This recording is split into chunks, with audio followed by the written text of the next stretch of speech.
I lost all the footage. So this is me the next day, filming this again. I went ahead and re-put on my rain jacket to celebrate the bad weather yesterday. But here we go. Sticking with the name so far. It is nonsense, as we've established. Roundup means nothing. But if I want to go Wild West, what other words are there? What do you want from me? Hoedown? The weekly hoedown? I mean, that's what hoes do, but it doesn't make any sense.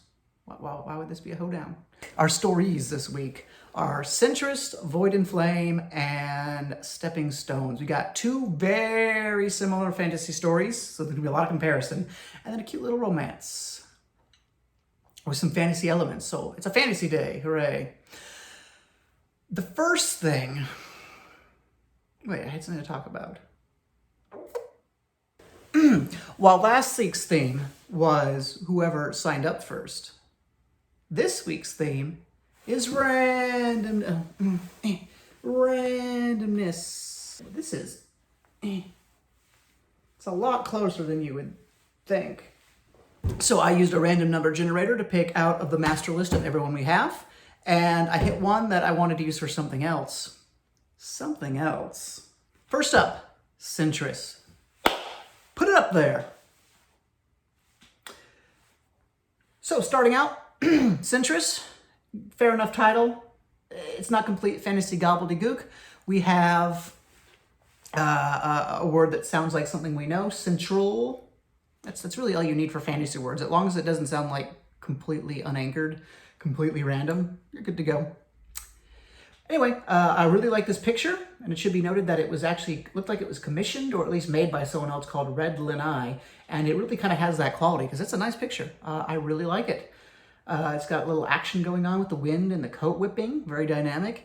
And the really big takeaway I have right now is it looks like Full Metal Alchemist. It's got that color palette. Looks like he even might have a metal arm or something over there. Got the clay cloak. So very Full Metal Alchemist in the appearance. Now I'll go ahead and read us the description. The kingdom of Via is in the midst of a silent war between factions of noblemen. A young magus from a low-born family and an incest from a noble clan will end up being unwitting pawns in the conspiracy slowly closing its grip around the whole nation. As far as descriptions go, not great. You try to evoke the intrigue, the excitement, but it's vague. We don't. Magus might be some sort of magic. I have no idea what incest is, and so we have no idea about anything about these characters really. The plot, vague spy thriller, nobleman magic. See, it's vague fantasy, whatever. The one thing that gives me hope here is the description Silent War. I actually like that. That's a really good description. So that gives me hope that if nothing else, this is going to be well written. And for the most part, it is. The prose is good. And as this description might indicate, the story is vague and meandering. But before we get to that, let's talk about world building. Because world building is where this author lives. This author is, Kuma the bear. Have I said that already? I definitely said it yesterday. For some reason, I associate Kuma with bears. It's Russian? Is that a word for bear? I don't know. In any case, he really likes the details of this world. He's got the whole city planned out. He's got his own units of measurement. He's got all the stuff. There's glossaries filled with stuff. In that regards, it feels really well thought out. In fact, it's really, really well done. It elevates what else is here, because at least there's something to latch onto. Because, as I mentioned before, story-wise, yikes. Right away, chapter 1. No. If you can take anything out of these videos writing-wise, don't start with your characters waking up. Don't have them wake up. There might be instances like maybe you're starting with this epic dream that's a prophecy. Maybe it's a rom-com and they're waking up next to someone they slept with. I've seen that done. That works. But you're starting your fantasy epic with them waking up. Don't do that. So right away, we're off to a bad start. And not only does the character wake up, he does so in the worst way possible.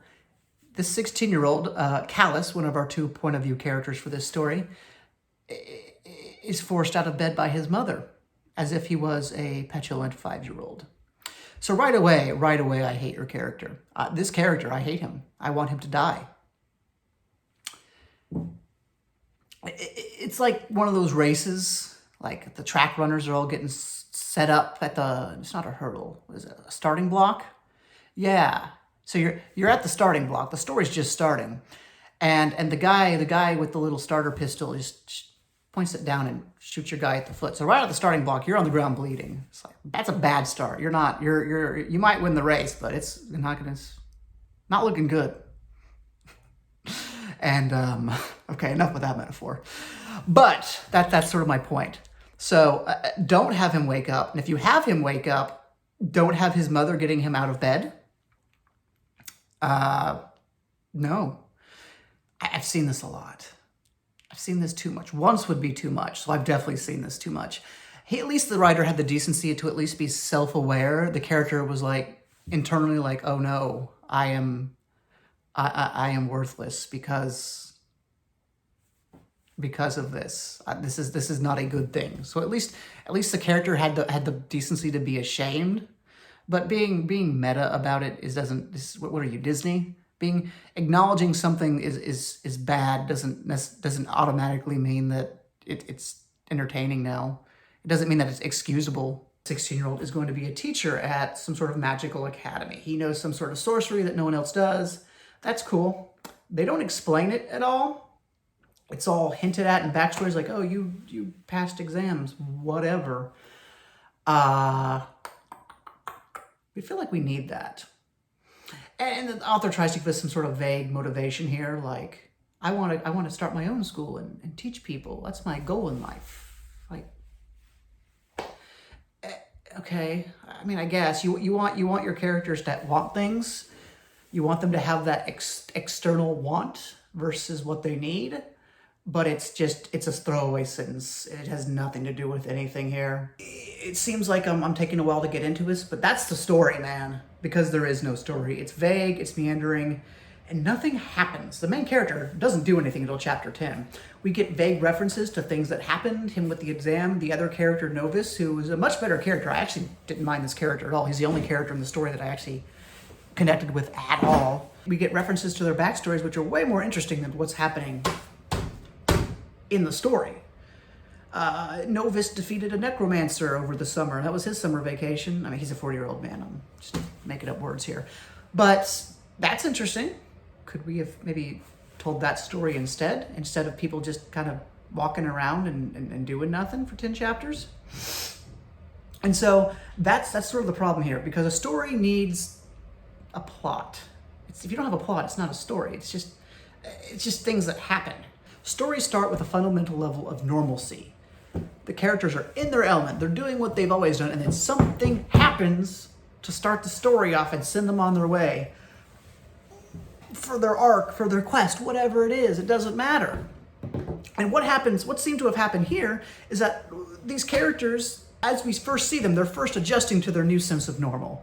So we never got to know them when they were normal. We never got to see what made them special, what started the story off. And then because of that, there's no story. There's no trajectory. They're just living life. I feel like I'm not explaining this right. I can't fundamentally explain how wrong every element of this story is. Let's look at chapter 5 here. Let's look at chapter 5. I'm trying to be kind and uplifting, but just so you know, writer, you're watching this. I'm not trying to be mean. I'm not trying to put you down. When I give critiques, when I do this on the forums and the videos now, this is to help you be a better author. This is for you guys. If you've seen my views, it's clearly not for me. So what you need to know is that you need to tell a story. But let's look at chapter 5. Let's not even do that. Holy crap. I don't even know where to start with this. Okay, let's just rewrite it. let's rewrite this entire story, because that's what we need at this point. I mean, holy crap. I don't even know how to begin rewriting it because I don't know what kind of story you're trying to tell.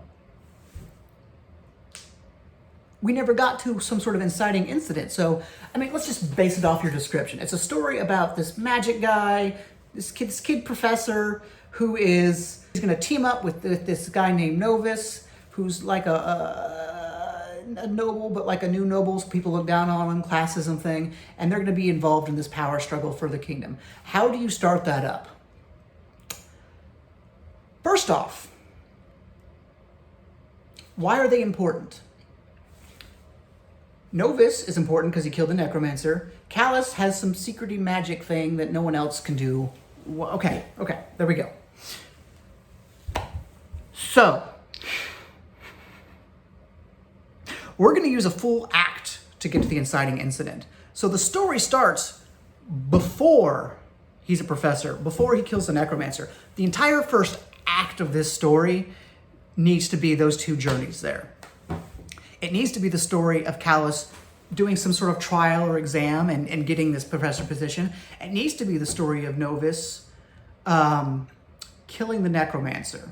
And it needs to be framed where both of these things probably shouldn't have happened. You get a little bit of that with Novus, where people are kind of angry that he actually helped them out, that they don't really recognize him for what he did. You need that. And so that's the turning point. When these two characters do these things, they then become part of the grander conflict that's at stake in the kingdom. What that is, I don't know, because in a description in 10 chapters, you didn't even give me a hint of what that is. But, so that's the inciting incident. So we're going to take an entire act to get there. We're gonna dial this back 3 months, and that's what needs to be happening. So he's just a normal kid going to magic school, and then his inciting incident. No, shoot.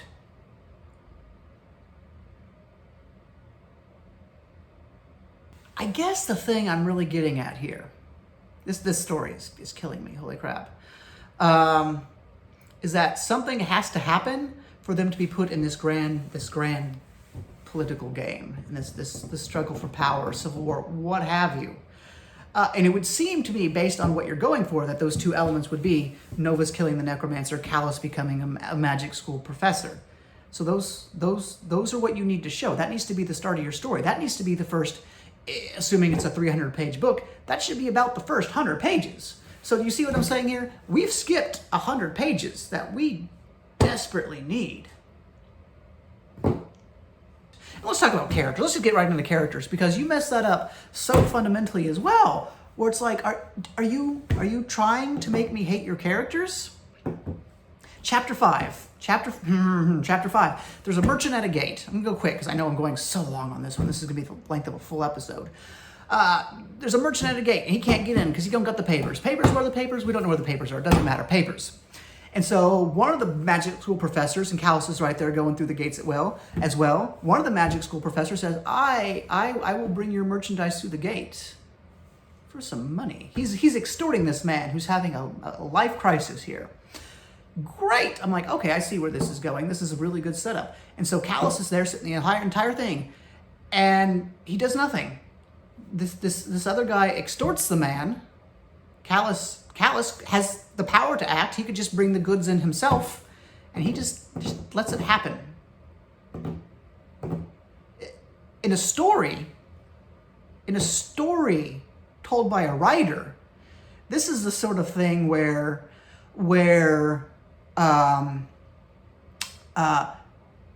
you would show that your character is a good guy. He has redeeming qualities. He helps people. He helps the downtrodden.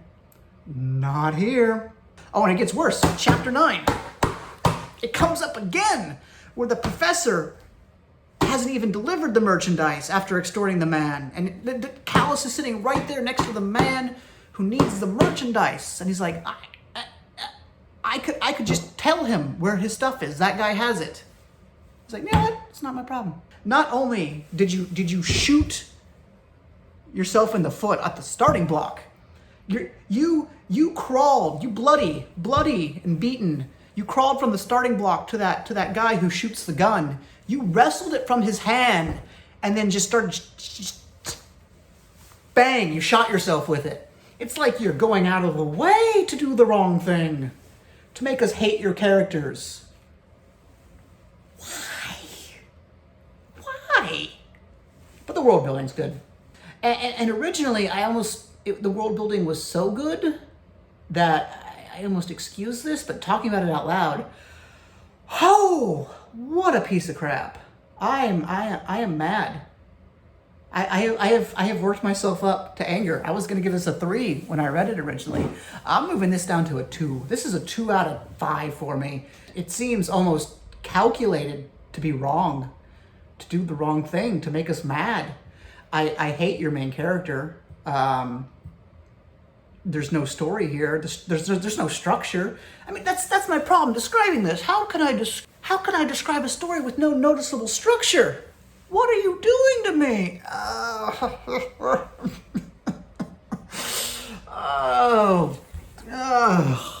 Crap. I turn the air conditioning on. I'm less sweaty. And nowhere to go but up from here. Void and Flame by Blind Serpent. And so these two stories are exceedingly similar in a lot of ways. We'll get to that. But rest easy, Blind Serpent. This is not going to be a retread of what we just read. So first up, put up on the screen. There we go. Void and Flame, generic, doesn't tell me much, but it's fine. I don't mind it. The map is great. That is great. He even describes it. He says that he himself is something of an artist, and he drew this himself. That looks like a Tolkien map. I say sometimes in the web novel format, things are a little too good for web novels. And your book cover, well, not really a book cover, is phenomenal. That is too good for this site. Arn is recruited by an all-powerful government organization to spy on a small remote village. He is ecstatic to finally be worthy of this rite of passage. That's not even true. That's not what happens. Anyway. But his world gets upended when the rebel clans come after him as well. That does happen. Then there are his visions, dreams of a winter forest, an unkindness of ravens, and the shadow of a massive presence that remains just beyond his consciousness.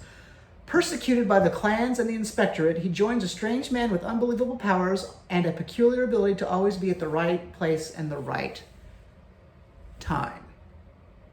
Better. Much better. We have a character. We know what he's doing. We have an idea of the overall conflict. Much better. It's not great, but, totally acceptable. I'd read this. Almost the reverse problem last time, where it was kind of bad, but had the one thing was like, the prose is going to be good. An unkindness of ravens. That doesn't sound like English. That doesn't sound right. It feels like an attempt. It doesn't feel like a foreigner thing. It feels like an attempt at art, but I don't get it. Void and Flame has a prologue, which was a little confusing. This was on my first chapter feedback thread. It's well written. I like the general look and feel of it. It was just a little confusing where I wasn't sure what was happening, and I feel like the author kind of, I don't know. It could have been a lot more clear. But it's interesting, at least. Things are happening. Great, we get a prologue. And then, do you know what happens? Do you know what happens next in chapter 1? Would anyone in the audience, would you care to guess how the first chapter starts? He wakes up from a bed in his home. It's not as bad, because he wakes up, it's like, oh, I need to get out of bed. I need to go downstairs with my family. The guy's mother doesn't have to force him out of bed. He's not a complete layabout. But at the same time, why start the story that way?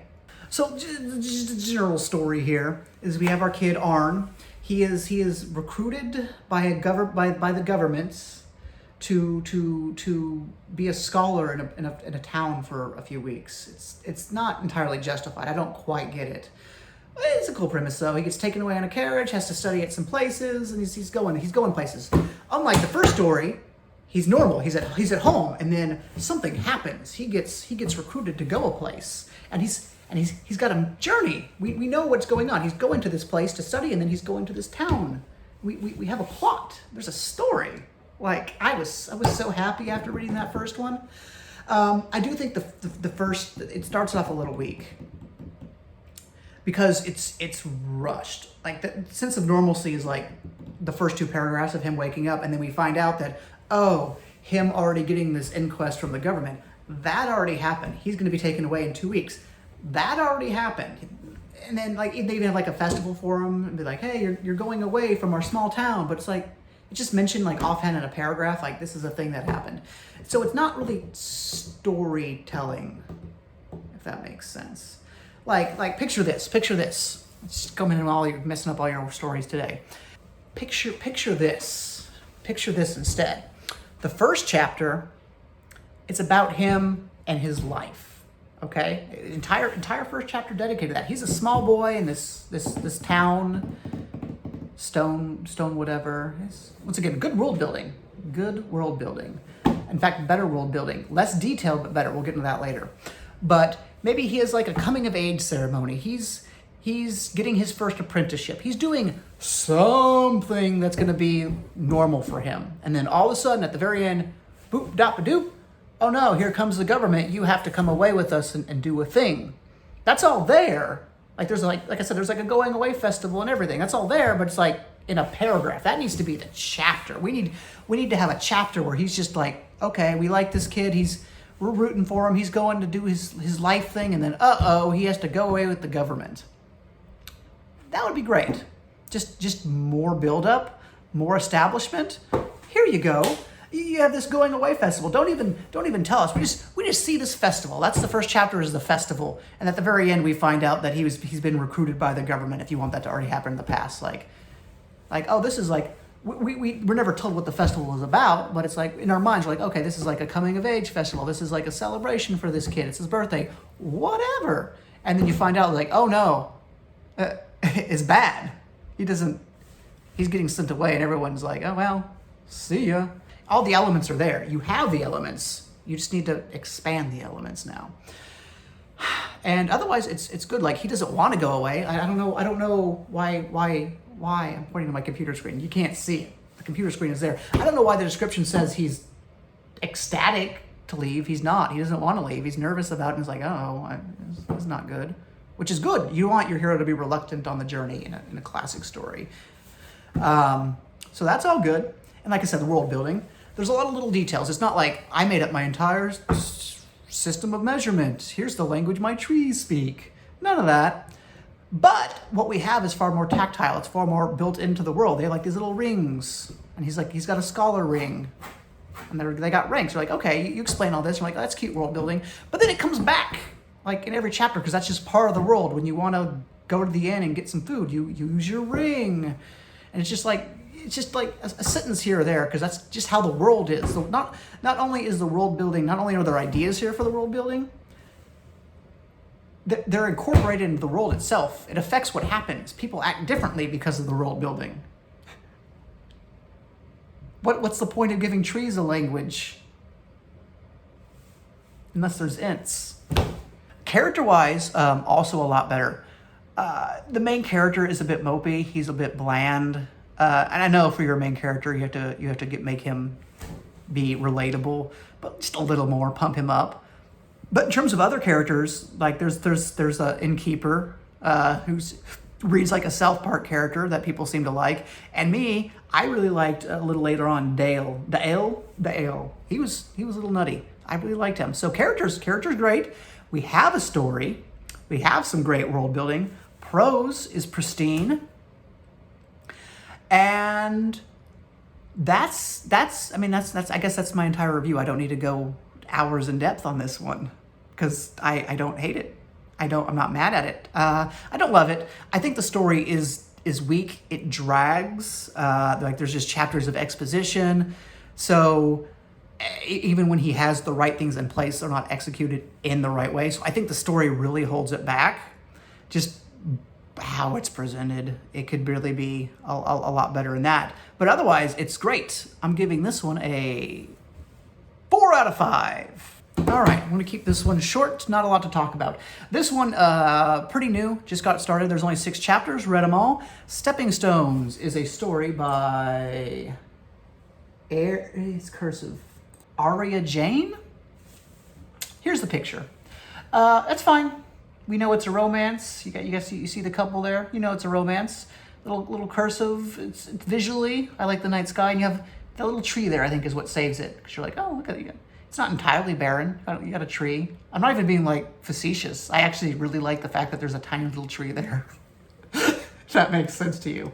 Aria Jane, there it is. Yes, it is. Okay, so Stepping Stones, it's a bit of a generic title. Didn't say that.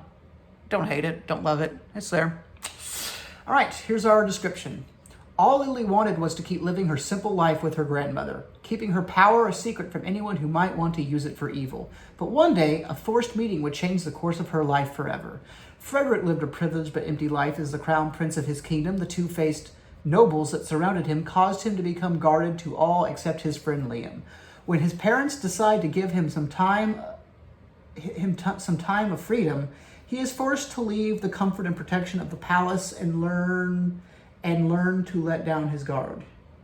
He is forced and learns to let down his guard. Okay, so there's some mistakes there. Conceptually, this is my favorite description. It's just really concise and we know what's going on. There's errors though, which are like, don't like that. Yeah, give him some time of freedom. That's not right. There's 2 glaring mistakes here in the description. So author, I'm assuming the people who submit these watch the videos. So author, fix that. But I actually really like your description here. Just needs like a 3rd paragraph. It's like, here's character A, here's character B. It's clearly a romance. We've seen the cover. Maybe a little blurb about them getting together or something. And then also, it's a funny little bit here. She has a little information on the story at the bottom here. It's like, this is going to be written in 4 acts. It's a weird place to put a table of contents. But I do really like the little asterisks at the bottom where the author says they won't be intimate with each other until they are old enough to do so. I actually appreciate that up front we know there will not be pedophilia in this romance. Thank you, author. Good. Right away. Really good. We have really the main focus of the story is Lily. Lily is a little peasant girl who lives on a farm and she takes care of her animals.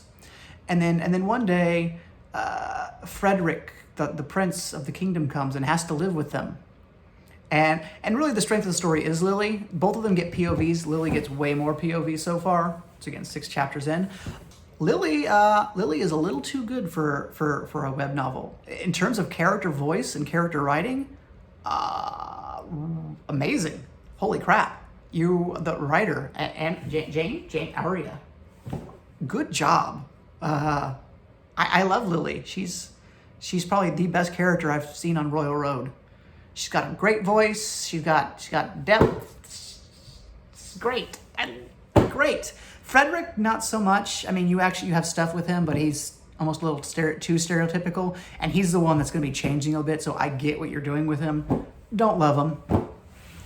And so right away, this was like a 5 out of 5 for me. I was like, this is really good. The first 3 chapters had me. And then we see the author's weaknesses going into the second half. The storytelling and the world building is not their strong point. Like, we get a reason why the prince is living with them. We don't, though. We don't get a reason. He's just like, you go live with him. We get hints, I guess. I don't know. And so, like, you need to establish why this weird thing is happening. Why is the prince going to live with the peasant girl? I don't know. I feel like the author is just going to get hints like, something's going on. There's a reason. But we know there's a reason. That just doesn't happen every day. So in these sort of instances, what you want to do is that you want to give us a reason, be a logical reason that we can accept, but then kind of nudge the reader a bit like, hey, maybe that reason is not the real reason. You know what I mean? Because we're just left with nonsense in lieu of any sort of logical stepping stone. There's magic, apparently. The description promises magic. Except you don't even know this is a high fantasy world until chapter 5. There's literally one sentence in the first chapter that says, "Oh, your power," but the power is empathy. It's like, "Oh, you're using your power of empathy to relate to the animal." That just sounds like she has empathy. That doesn't sound like magic. At no point does it establish anything that looks like magic. So when they start talking about magic 5 chapters later, like, whoa, where did this come from? I don't read the descriptions until after I'm done. I don't want to be spoiled because sometimes authors will spoil it. So yeah, complete lack of establishment there. Out of left field, but all the character stuff was great. So there's a fly. It started out as a 5 and landed on a 4.5, but because there's that downward trajectory, I'm just gonna give it a 4 now and call it good. I'm definitely going to say that Stepping Stones is my winner for today between the 3. I know I gave it the same score as Void and Flame, but good job, Aria Jane. Wait, this fiction contains gore. What the hell? This is not going where I think it's going.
Oh, holy crap. Centris guy, listen, look at me. Look at me. Use quotation marks.